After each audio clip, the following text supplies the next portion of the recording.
Plusieurs comportements indésirables des enfants ne sont simplement que la résultante d'une mauvaise habitude. Vous pouvez utiliser ce que l'on appelle la programmation neurologique, afin de créer des automatismes profitables pour l'enfant. Comprenons d'abord ce qui se passe dans le cerveau. Chaque fois que nous posons un geste, une liaison se crée entre deux neurones, appelées synapses. En reproduisant ce même geste, une synapse se colle sur la précédente de telle sorte que l'information passe de plus en plus rapidement d'un neurone à l'autre. Certains chercheurs estiment qu'il suffit de refaire entre 21 et 30 fois les mêmes gestes afin qu'ils s'enracinent et se transforment en automatisme.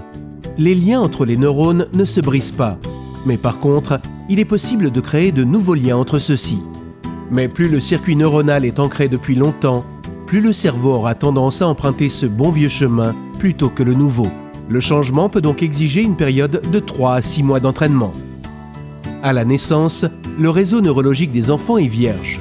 Ce sont donc les adultes qui le créent à partir des expériences que nous leur faisons vivre.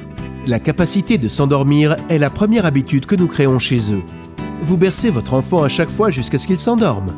Après un mois, en se réveillant pendant la nuit, il va très certainement pleurer non pas parce qu'il désire être bercé, mais parce qu'il en a besoin pour se rendormir. La programmation neurologique peut être utilisée afin de créer des automatismes profitables pour l'enfant ou pour remplacer des comportements inappropriés. Pour ce faire, enseignez-lui ce que vous attendez de lui et assurez-vous qu'il ressent du plaisir à adopter ce nouveau comportement en adoptant une attitude motivante et en l'accompagnant.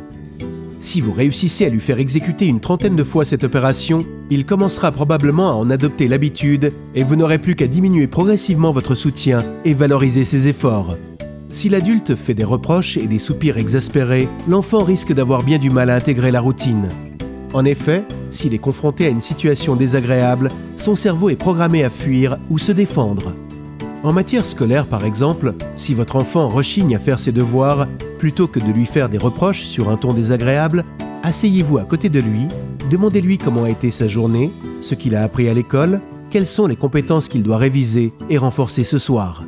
En vous intéressant à lui, il ne percevra pas les devoirs comme une tâche dont on doit se débarrasser, mais plutôt comme un moment d'échange et de convivialité et d'apprentissage intéressant.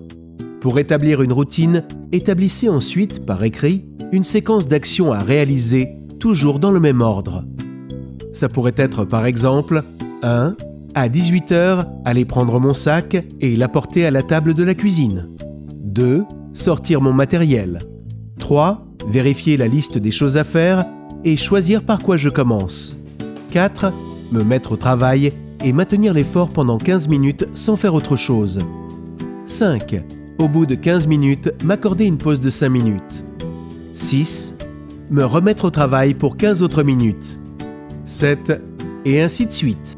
Il peut être intéressant d'utiliser un système de motivation pour amorcer le changement.